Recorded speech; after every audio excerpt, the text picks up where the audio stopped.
کہ پیارے آقا علیہ الصلوۃ والسلام فرماتے ہیں کہ 3 باتیں جس شخص میں ہوں گی قیامت کے دن اللہ کریم اس کا بہت آسان طریقے سے حساب لے گا اور اپنی رحمت سے اسے جنت میں داخل فرما دے گا۔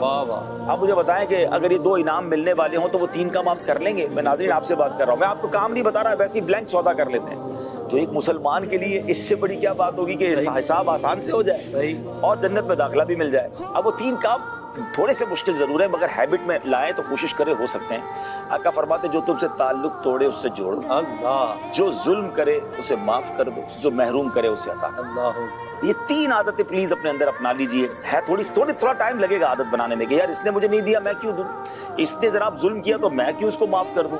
نہیں، تعلق توڑ رہا ہے آپ جوڑیں، ظلم کر رہا ہے معاف کریں، کیونکہ آگے انعام ذہن میں رکھیں کہ اس سے لڑائی کرنی ہے جنت میں جانا ہے۔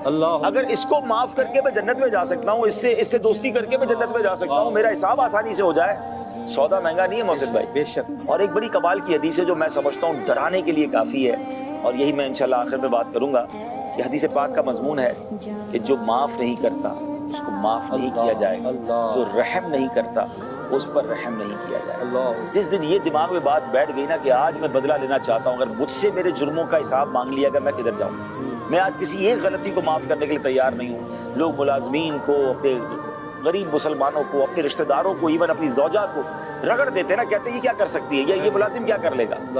یاد رکھیے وہ کر کچھ نہیں سکتا مگر اللہ کی بارگاہ میں فریاد تو کر سکتا ہے، اور جب مظلوم اللہ کی بارگاہ میں فریاد کرتا ہے نا تو پھر ظالم بچتا نہیں ہے، سب کچھ تباہ ہو جاتا ہے۔ تو یہ ماہ رمضان تو ماہ مساوات بھی ہے، یہ ماہ معافی بھی ہے، یہ ماہ صبر بھی ہے۔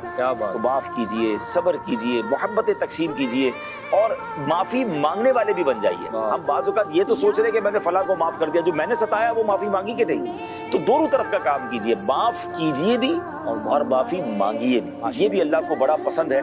اور بعض اوقات جو نا شیطان یہ روک کر رکھتا ہے کہ یار میں کیوں معافی مانگوں، غلط تو اس کی ہے۔ اب یہ میاں بیوی میں پتہ کیا پرابلم ہوتا ہے، سالوں سے دور بیٹھے ہیں، ہو سکتا ہے چلے آج بھی مجھے کوئی ایسے سن رہے ہوں کہ وہ میکے میں بیٹھی ہے اور وہ گھر پہ بیٹھا ہے، وہ کہتا ہے وہ معافی مانگ لے تو میں لے آؤں گا، ایک گھر میں رہتے ہوئے بھی باتیں نہیں ہوتی، دور ہے، ٹھیک ہے، اچھا وہ معافی مانگے، غلطی اس کی ہے۔ شوہر بولتا ہے بیوی آئے گی معافی مانگے گی تو ٹھیک ہے رکھ لوں گا ورنہ نہیں بلانے جاؤں گا۔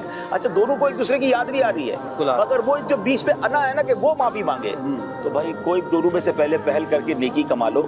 ہماری میمنی زبان میں ایک بڑا پیارا جملہ ہے، جو نمیوں وہ اللہ کے گمیوں، جو جھک گیا وہ اللہ کو پسند ہے، آپ معافی مانگ لیں۔